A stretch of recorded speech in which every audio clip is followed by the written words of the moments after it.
কানাডাতে প্রত্যেকটা বাড়িতেই সামারের সময় ফল গাছে ফল হয়ে থাকে, আর আমার বাসার পাশেই গাছগুলি থাকে। এখানে নর্মালি কেউ নিজের গার্ডেন থেকে তুলে ফল ওইভাবে ওরা খেতে পছন্দ করে না, বাজার থেকে কিনে খায়। বাস না করে খাওয়া ঠিক না, কিন্তু আমি তো খাচ্ছি। আমি আসছি পরে হচ্ছে এতেই আসি, এত মজা লাগতেছে, কিছুটা টক টক। এটা হচ্ছে আবার টক মিষ্টি। What happen? থ্যাংক ইউ বাবা। ইটস ওকে, উঠাতে হবে না। Thank you. আমাকে এগুলো দিয়ে এগুলো এসে।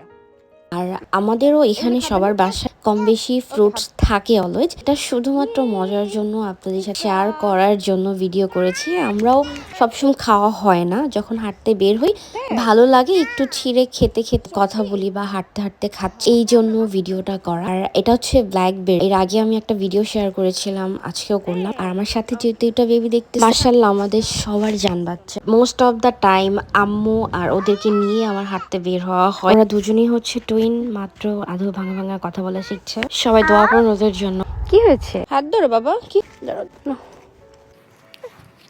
ইয়ে, গুড জব।